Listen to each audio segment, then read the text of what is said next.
am the race and diversity editor / correspondent for My London, and it's the first role of its kind in Reach PLC. And I think the only person in the UK who is a race correspondent is Nadine White from The Independent, who is amazing as well. And yes, so my role just consists of trying to create stories and talk to people from communities that we wouldn't usually talk to, or aren't usually kind of comfortable with the media, or they're not usually kind of represented well in the media. And I think this role is so new that even kind of Reach PLC is a bit kind of unaware of where it's going or how to shape it. But yes, so we're still trying to shape this role, and it's really exciting because I kind of get to write what I want and try and build these relationships with communities, and try and kind of provide that representation in some small way. So my workshop is, well, my masterclass is about reporting on these vulnerable communities. And for example, these communities could include those who are seeking refuge, those who are seeking asylum, victims of domestic violence, those who suffer from mental health issues. They all come under the bracket of vulnerable communities. And when we're talking to these people, you have to obviously be very careful and very aware. So that's why I'm going to kind of impart some knowledge that I've learned during my time here on how to deal with certain things and how to build these relationships. So the first thing I want to talk about is building relationships in the first place. A lot of the time, these people are not as comfortable talking to journalists because we have a bad reputation when it comes to kind of, talking to underrepresented communities. And often when we talk to them, they're misquoted or they feel they've been misquoted. So that's why we need to do our job a bit better in that way and learn from each other on what works and what doesn't work. So in terms of building these relationships, for example, there was this lady I spoke to, I did a story on her, and she was really unwilling to talk initially because she said, last year I did an interview, it was my last interview. She was someone who was seeking asylum, and she was from, I think she was from Eritrea, and she said that she had a very bad experience with a news company who misquoted her and just made her feel very upset. So I said to her that, if I can gain your trust, will you be able to speak to me? And she was like, fine, but I want to see the copy. And there's no issue with showing these like refugees or like asylum seekers the copy, because at the end of the day, their stories are really sensitive. They're going through things, and this shouldn't be another problem we add to them being misrepresented or misquoted. So with her example, I was able to create a story that she was happy with, send it back and forth, even though some people might tell you that you shouldn't send the final copy. But again, when we're dealing with vulnerable communities, I reckon you should, because that's how you build that trust and that relationship. And without that trust, you can't really get more stories. So building these relationships, you should kind of start by introducing yourself to charities, joining community groups on Facebook. A lot of my stories come from Facebook, when people are kind of speaking about their own issues and talking to each other. And if you reach out, they are sometimes quite willing to speak to you, especially if they've seen that you have a track record of covering these stories sensitively. Trust is obviously really important, and I feel like a lot of journalists kind of assume when it comes to migrants that a lot of them have the same experience throughout, but we need to, as journalists, we need to remember that every story is unique. No one person's experience is the same, and you just can't make that assumption that even if they're from the same community, they would have had the same experience. So each story is individual, and you need to kind of have that empathy with it. And then once you've built these relationships, obviously you need to maintain these relationships because they're not just a one-off story. A lot of the times that when I've spoken to people, they've said that people haven't reached back out, they've just used them for a story. So what I try and do is go back to my list of people I've spoken to and reach out and find out how they're doing. For example, I wrote this story stemming from this report that said that Black people are 4 times more likely to be sectioned. And I spoke to this lady who was really, brave enough to even speak to me about it, about her whole experience being sectioned. And she even said to me that she has done this before and no one has kind of reached out to her or reached back out. It is literally just another story for journalists. And I feel like that becomes really dangerous, because they are literally human at the end of the day. They're opening up to you, they're trusting you, they're being so vulnerable with you.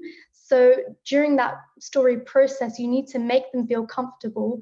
And it's difficult to have that professional and personal kind of relationship, because it's like, are you just a journalist? But at the end of the day, as a journalist, we are reporting on people's stories and we're representing people. So we have to make them comfortable. We have to maintain a relationship with them.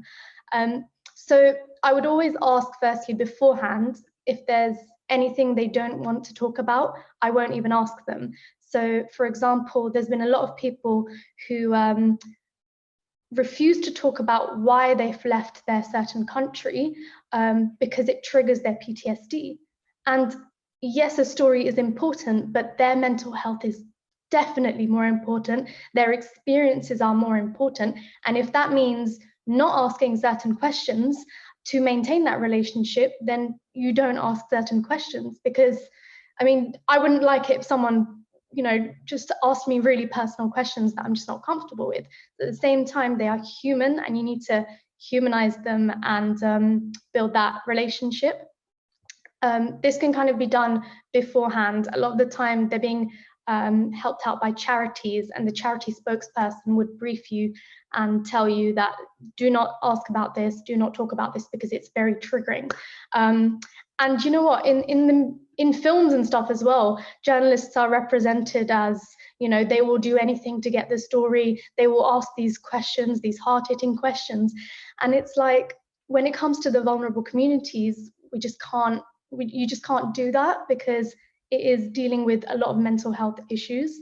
I have some examples that I can send after the talk of some stories that I've done where the editor was like, well, we need to get the story of why they're here, but it ended up being about something else because they weren't willing to talk about why they're here.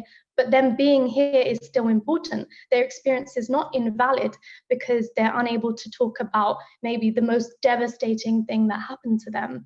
So building a relationship is also maintaining that relationship, because when I've written these stories, for example, I have gone back to the communities and checked up on, because they are more than just an article.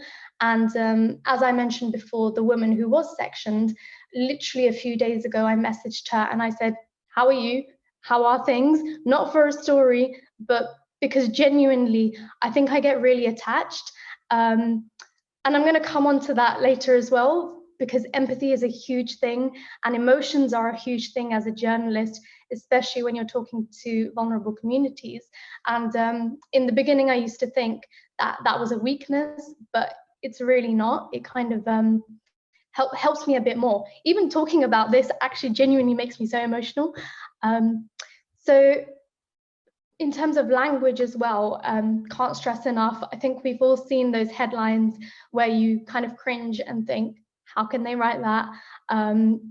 Language really is what either it can desensitize you to someone's story, to humanizing someone. So, for example, when I write about those who are seeking asylum and refugees, I always ask, are you comfortable being referred to as a refugee? Because yes, being a refugee is a legal status, but at the same time, some people are like, that is not what I'm known as. Sometimes it will be a simple change, such as someone seeking refuge rather than a refugee. I think one charity I worked with also spoke about, instead of asylum seekers, they're trying to promote the term those seeking asylum. So I'm also trying my best to when I refer to it, to say those seeking asylum.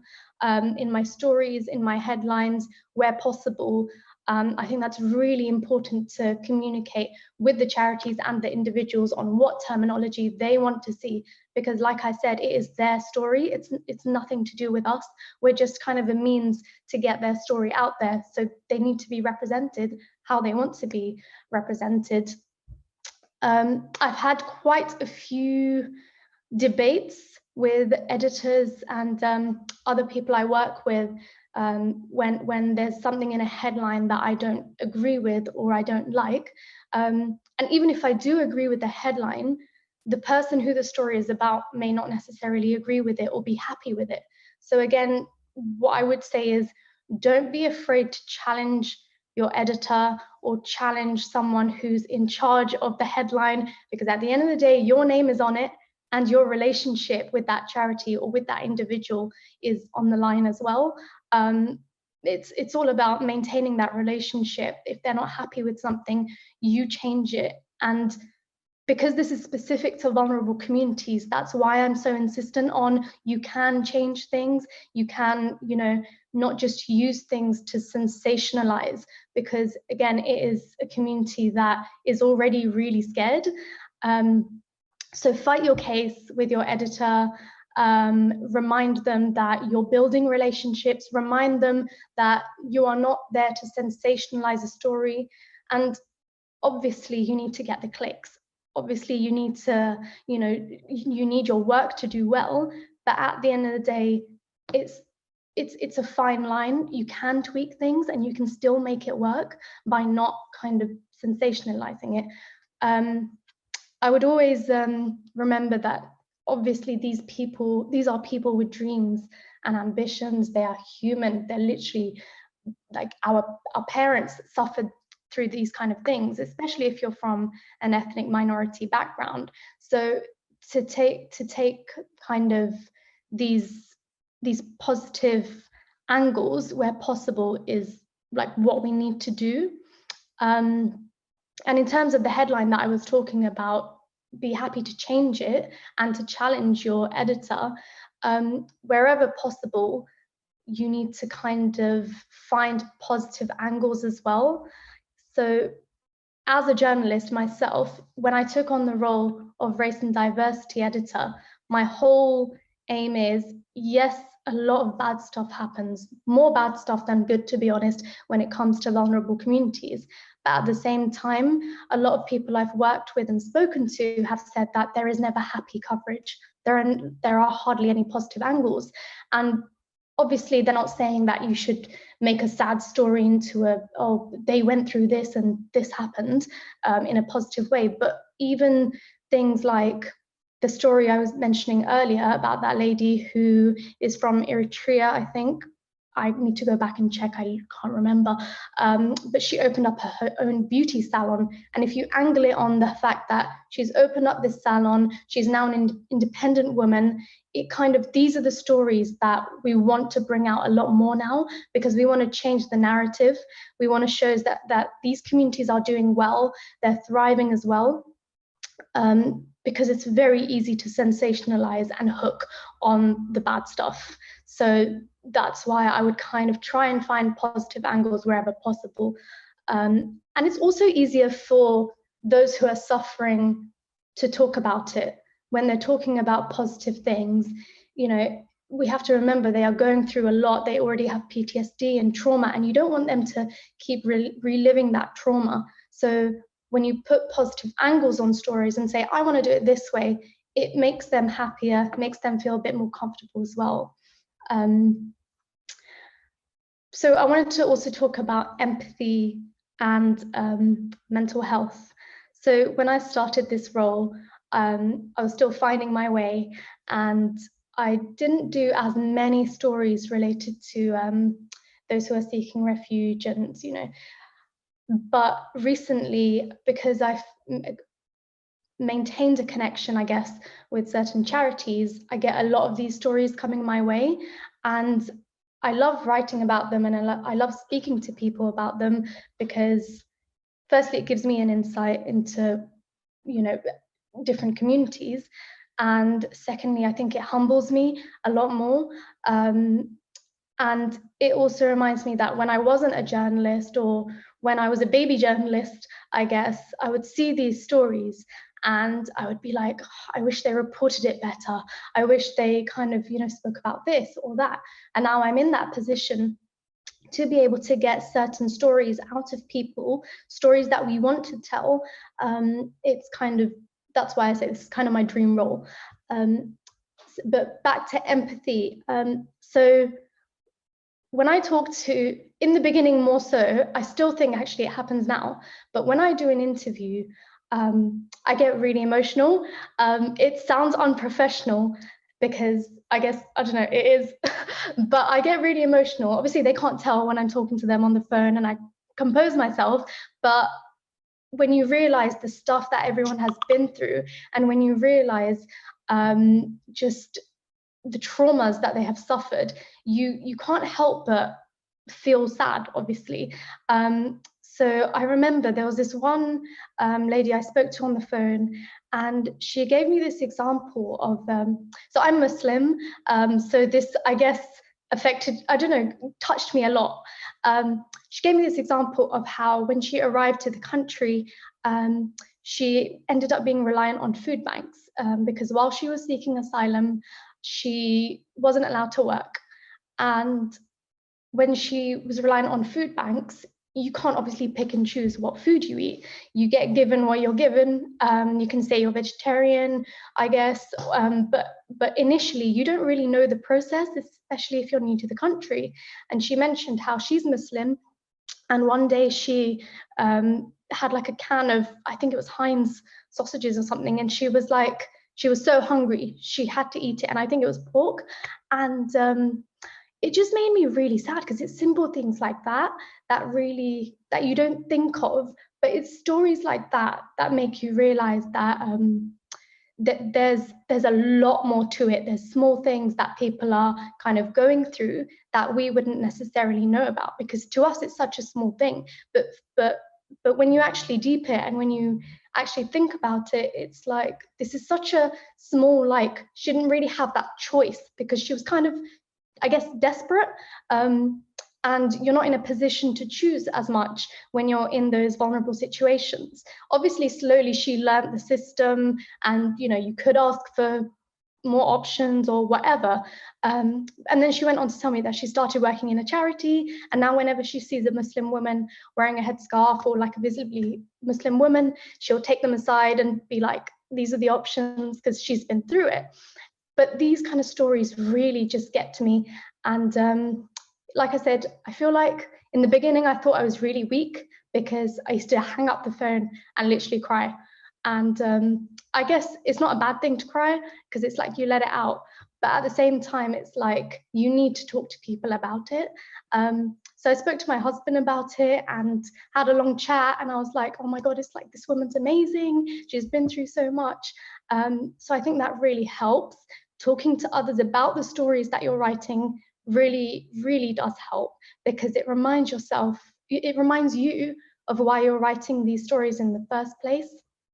Because as a journalist, I know people are saying that you should be cutthroat and ruthless, but empathy is genuinely not a weakness when it comes to these communities, because it makes you unique as a journalist. It adds color to your writing as well, because you genuinely believe in the cause, you genuinely believe in the people, you genuinely want to make a difference. And I feel like journalists who report on vulnerable communities and report on those that are suffering do want to make a difference. Otherwise, I guess you wouldn't really choose to write about these certain topics, because it's quite personal to all of us when you write about these communities.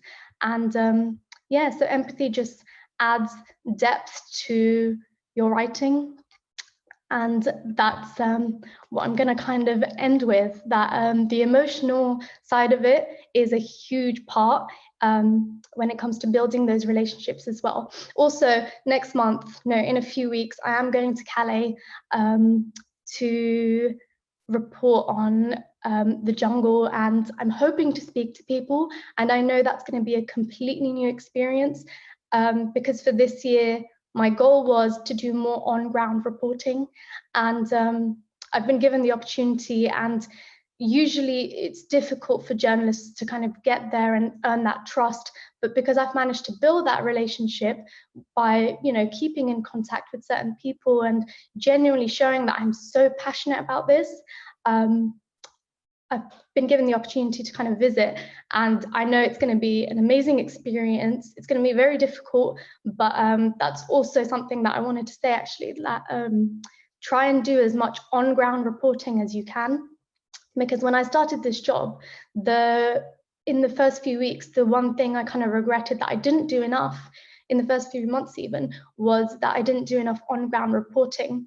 And obviously I talk to these communities every day, but you can't really understand completely unless you're there with them, or unless you've seen their surroundings, you've kind of seen what's been happening, you know, where they're living, or just have that insight. You can't do justice to their story unless you've, in your small tiny way, lived it a bit with them. So I would definitely encourage on-ground reporting, and yeah, I think that those are kind of the most important things. I know I've talked so fast, I'm so aware of it, so don't have to tell me. But yeah, I know. Oh, you've got a hand up. Yeah, if you have a question, you can either unmute yourself or type it in the chat. If that is what the hand up, if that's what you were trying to do, go ahead. Maybe okay, it wasn't. Hi. No, it's Hi. I did it because I wanted to say something. I just want to say like what you're doing is like really amazing, and I really relate when you said that like you get like really like emotional about stuff, because I'm like exactly the same. I'm like a highly sensitive person, and people are just like, you're too soft for journalism, you're too soft. And it's kind of like, I want to go into something similar to what you're doing. So I just finished my undergrad and I'm doing my master's in media for development and social change. And it's like when you meet people that are kind of on the same wavelength as you, that want to push communities, like have like representation, trying to find the good stories amongst like really bad stories about like climate change and democracy and political stuff, and you're just like but people get you to the point that they don't feel like you're too soft or too vulnerable to do your job. And hearing you talk about your experience and trying to push the positive stories with like amongst like the heaps of negative stories, I find that really aspirational. I just want to say that you're doing an amazing job. Oh, thank you so much. That was really nice. That was so sweet of you. Yeah, no, the whole thing about being too soft, I don't believe in it as a journalist. I mean, if you want to cry, cry. You should cry, because if you're not kind of empathizing with people that you're writing about, then how are you doing justice to their stories? And, you know, like you said, I'm very emotional. Even this whole masterclass, I'm like, like, I don't know why. It's for no reason. It's because I think, do you know what? It's not for no reason. It's because I'm so passionate that it's coming out of like my eyes, clearly. So I don't know. I don't know how to explain it. Maybe I'm just a major empath. I think that's a really good skill to have though as a journalist, like you said, especially if you're telling stories about vulnerable communities. You don't want to have someone sharing all of this stuff with you that's really hard for them to speak about, and then for you to be sat there like a robot and not have any kind of reaction to it. I think it definitely, like you were saying about the importance of building trust, it definitely goes a long way in showing that you actually care about these people and about the stories that they're telling. Yeah, definitely. Building trust is honestly not about talking to people one off.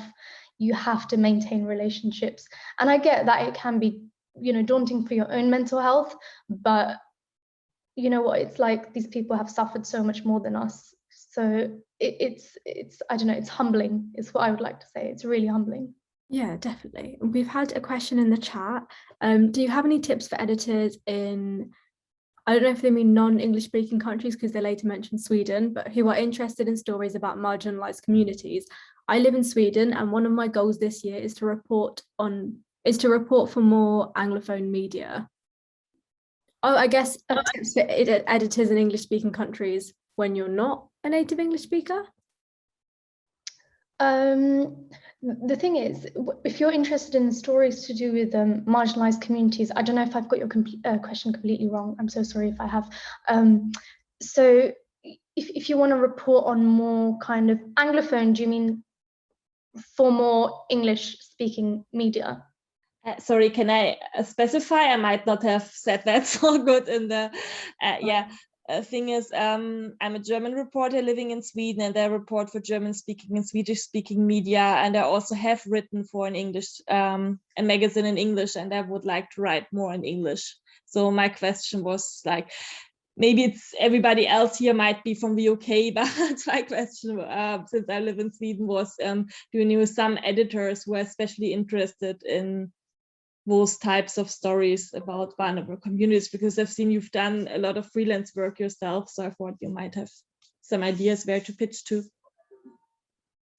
So most of my work is as a staff writer. I do rarely, I rarely do freelance work, sorry. But when I do, it's always to do with race, I think, I've realized. And it's not even consciously, it's just like when I get an idea, it's always to do with, you know, I guess, communities, and maybe that's why I'm in this role, because I automatically gravitate towards it in the first place.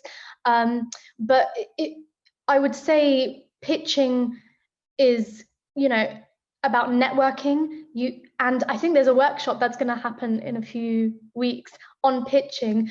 And I don't want to give you the wrong advice, because I think I've done about 2 or 3 freelance pieces, so I'm not completely, I don't know, involved in freelance writing, so I don't think I could be of that much help. But there is a pitching workshop happening in a few weeks, so I think that would be better for you in terms of answering your question.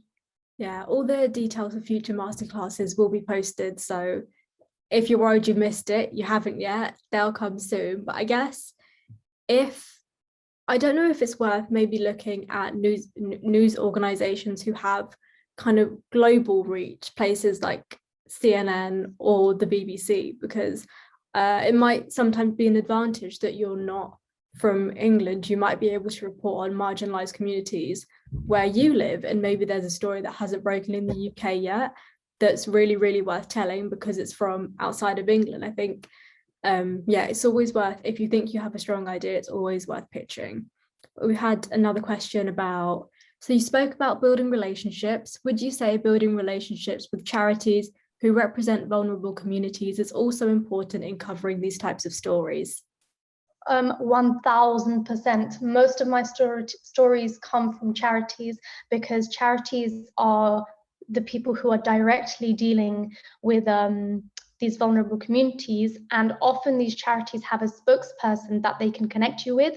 So if you maintain a relationship with a charity, like who do I work with a lot? I work with IMIX a lot, and they give me a lot of people to speak to, and after the first few, they kind of know that they can trust me enough to do justice to other people's stories. So charities are really, really important. That's why I said introduce yourself to charities. If you're writing a story, even in that process, the first thing you do is go to a charity. If it's, say, on FGM, you go to a charity that kind of specializes in helping these kind of people, ask them, do you have anyone who's willing to talk?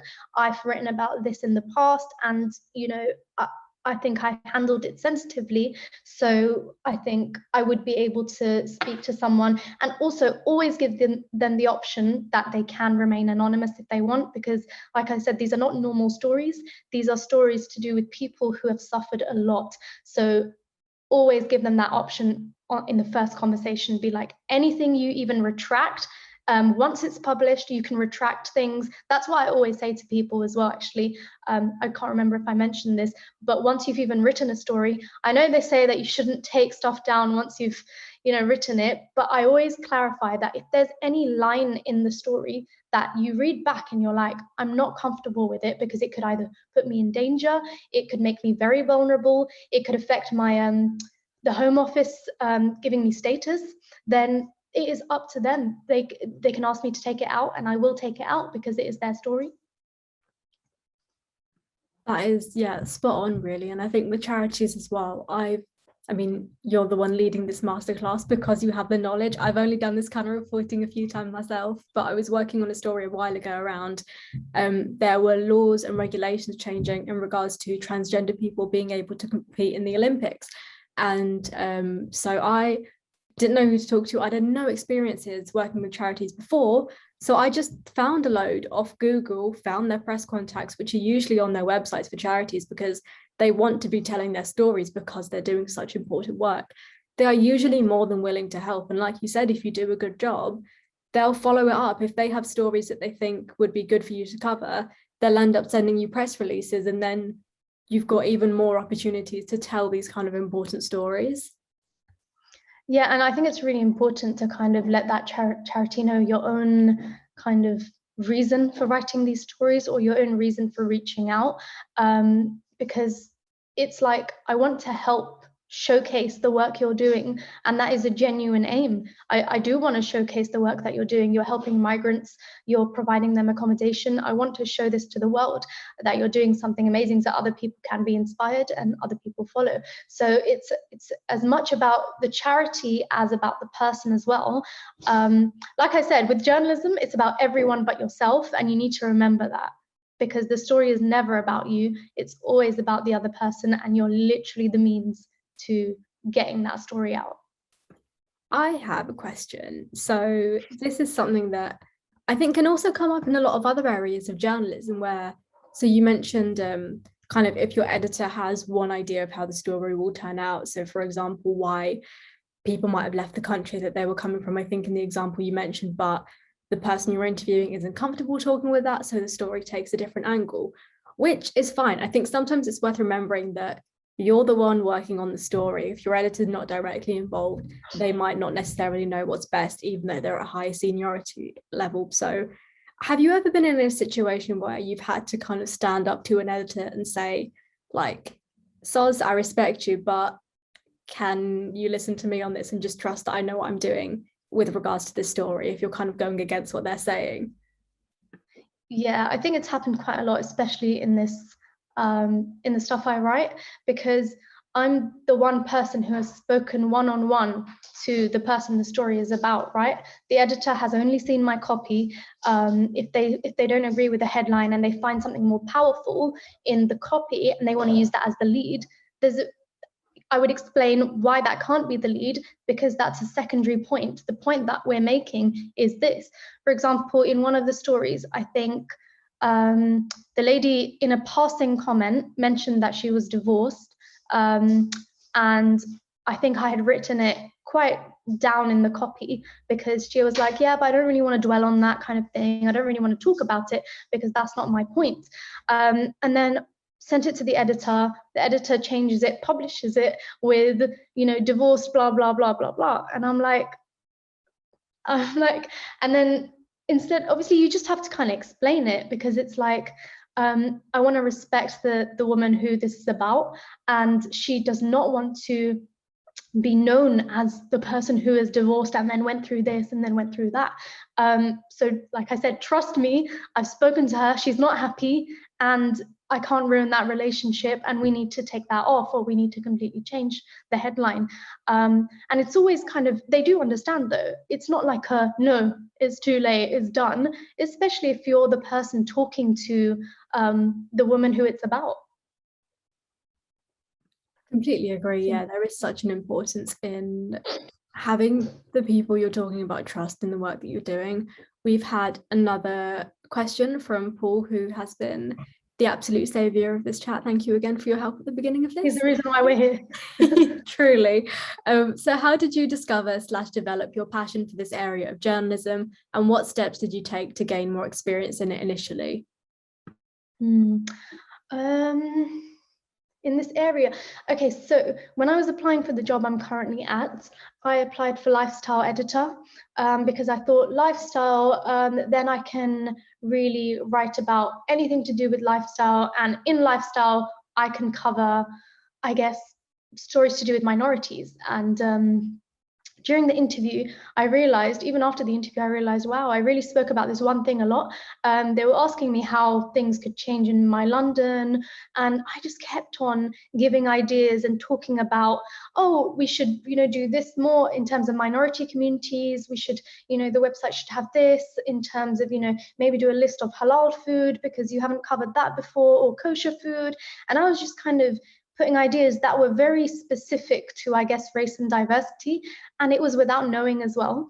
I've always been kind of interested in it because I'm a minority myself, and there's hardly any South Asian Muslim women in the media as journalists. So it was always like, oh, once I get there, I really want to talk about these kind of issues for every kind of minority. So, and then I did that interview, and then I got a call the next day saying, so not really the lifestyle editor, but we've got a new role that we think you'd really fit, race and diversity. And I was like, this is insane, because like throughout my journalism career or whatever, I have been thinking that if there ever was a role, specifically race and diversity, that would be my dream role. And then lo and behold, I get a call and they're like, what about race and diversity? I'm like, yes, that is what I want. Like lifestyle was just, maybe I could talk about race and diversity in it, but the fact that you've literally read my mind and thought there's this role and we think you'd be great for it, I was like, this is amazing. It's so And funny wait, how what that steps stuff did you get? happens. Sorry. So I'm just saying, it's so funny how that happens. Like I had a similar thing with the role I'm in now, but I just realized in the last 13 minutes, enough about me, you carry on answering the question. Oh no, it's fine, it's a chat. It's learning from each other.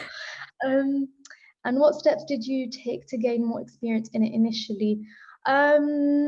So what did I do? So I did my NCTJ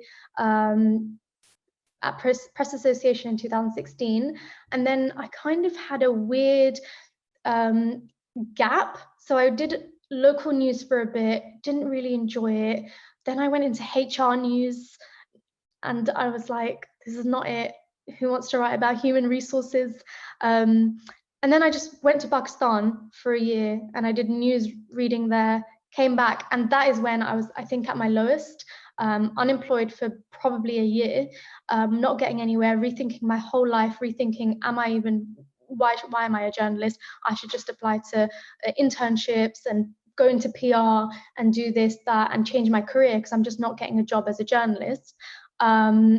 And then throughout that, I think I was freelancing a bit, but again, my freelancing was always stuff to do with race and diversity because that is literally what I'm automatically drawn to. I guess that's just my passion. It's what I find easy to write about, I guess. So in terms of gaining that experience, it was a lot of uncertainty. It was a lot of freelancing. But I say a lot of freelancing, but by that I mean a lot of pitching. That doesn't mean that I got those things published, but I guess it made me a better writer because when you're pitching, you're thinking of ideas, you're writing more, you're writing for yourself as well because you're like, no one's going to publish this, so I might as well just keep writing because I'll forget how to write. And then I became a news reporter at Daily Star, and that was overnight, so it wasn't very it wasn't great because it was 11 p.m. till 7 a.m. and I did that, and again, that wasn't exactly getting my creative juices flowing because when you're at Daily Star, it's very limited. They only want a certain type of story, but I guess it's all a stepping stone. And then I finally kind of literally just, I guess, landed into this, which is so unhelpful. But I guess the thing that brought me here is that race and diversity is all I talk about and is all I kind of want to write about. So it's probably that passion that brought me here.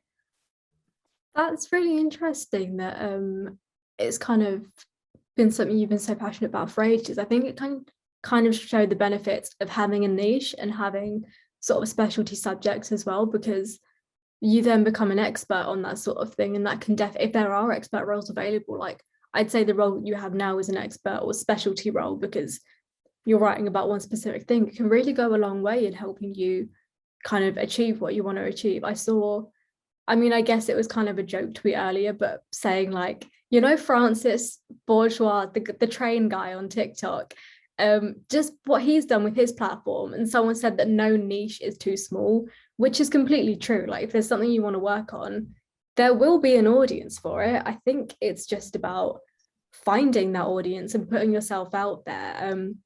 One thing I did also want to mention, just because we've got some time, is your TikTok account and how with young people, I think increasingly they're using social media to find their stories. And I think when you're telling important stories like the ones that you are, it can be such a great tool in helping these stories reach new audiences that maybe don't read the website or kind of don't really consume news in traditional means. So yeah, what made you start your TikTok channel and like start posting news stories that way, and what has the reception been like?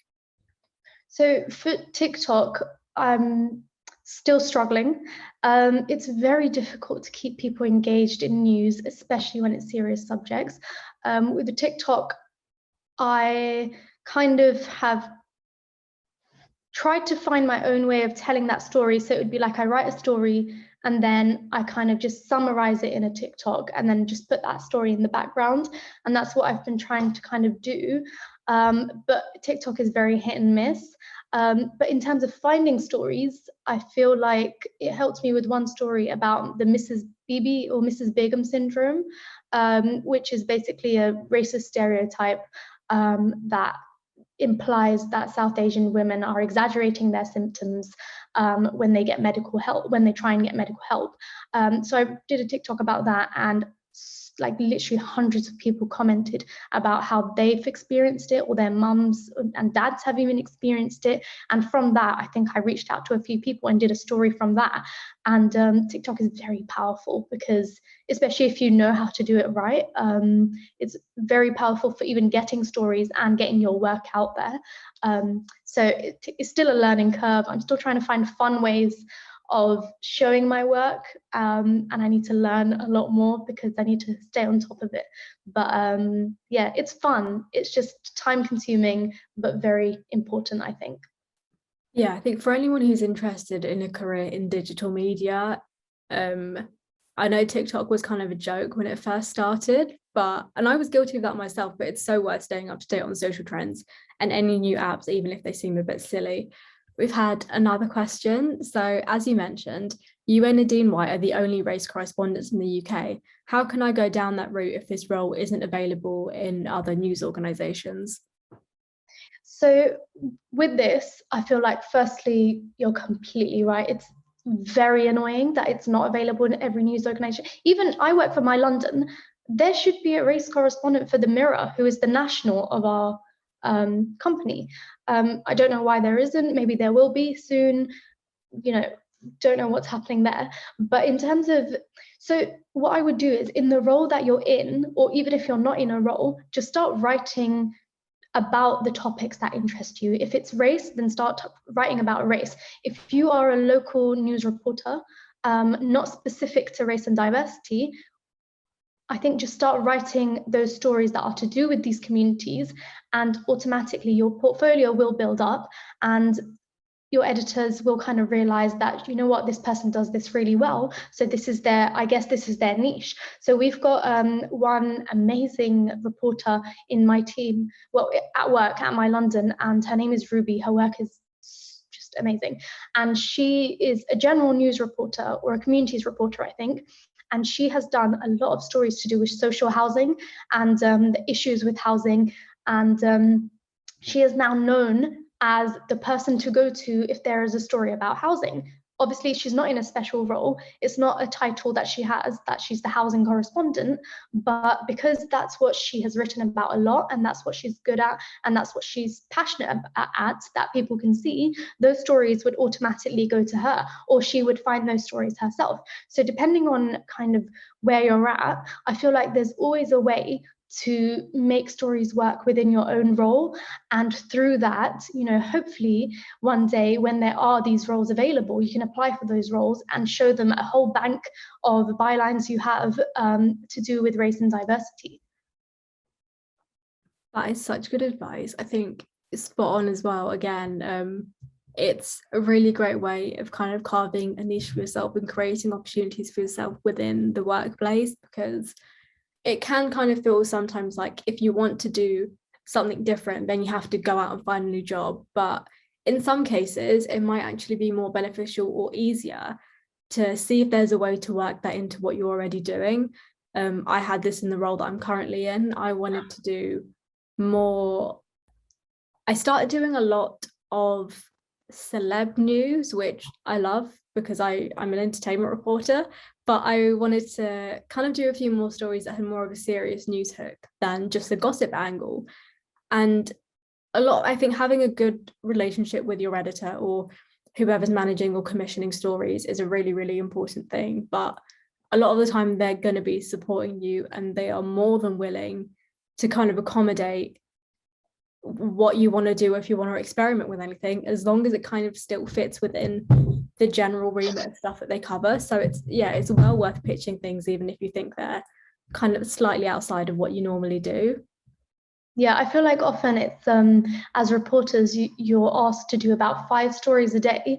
So if you make it your own kind of thing, that 2 of those stories are going to be to do with race and diversity, and if it's local news or whatever, then locally what's happening to do with race and diversity. At the end of the year, you will build up a huge portfolio of race and diversity work, and that can literally be your niche, because even in interviews in the future, you can say that, yes, I'm a general reporter, but my specialism myself is race and diversity because I work with a lot of these stories. Where you've just said about local reporting, it's just sparked a thought that I had while you were giving your presentation. I think never underestimate the importance of local charities. If there is a national story happening, or even if you just take the general topic of the migrant crisis, there are people in local communities who will have connections to bigger, wider national issues. There are local charities, local food banks who still have an opinion on kind of nationwide crisis and this sort of thing. And it can be a really nice way of finding new angles to already developing stories if kind of you're stuck for what to pitch that day, or you want just a different angle on a story that everyone's already covered before. When I was a student, local charities played such a big part in the journalism that we did because, like we've already mentioned, they're always really, really happy to talk, and often they can put you in touch with people who have real connections to the issue, and you can end up getting some really, really great stories out of those people, I think, and just building really good relationships. That's also reminded me of as well, actually, when a lot of people struggle with not finding stories, but finding people to talk to for stories. And it really helps when you go onto like these local news websites, or even any website, and find specific articles and seeing who they've spoken to, and then from Google on their contact details, because sometimes when you're, say, doing something about I don't know, the migrant crisis, you could type in migrant crisis charity, blah, blah, and thousands come up, and you're like, where do I even start? So that can be really daunting as well. So instead, if you kind of narrow it down, find articles to do with these topics, then from there, look at who they've spoken to and try and Google that person or that charity, and then reach out to them and be like, I saw you spoke to blah, blah, blah, and I'm doing a story, so would you be able to speak to me?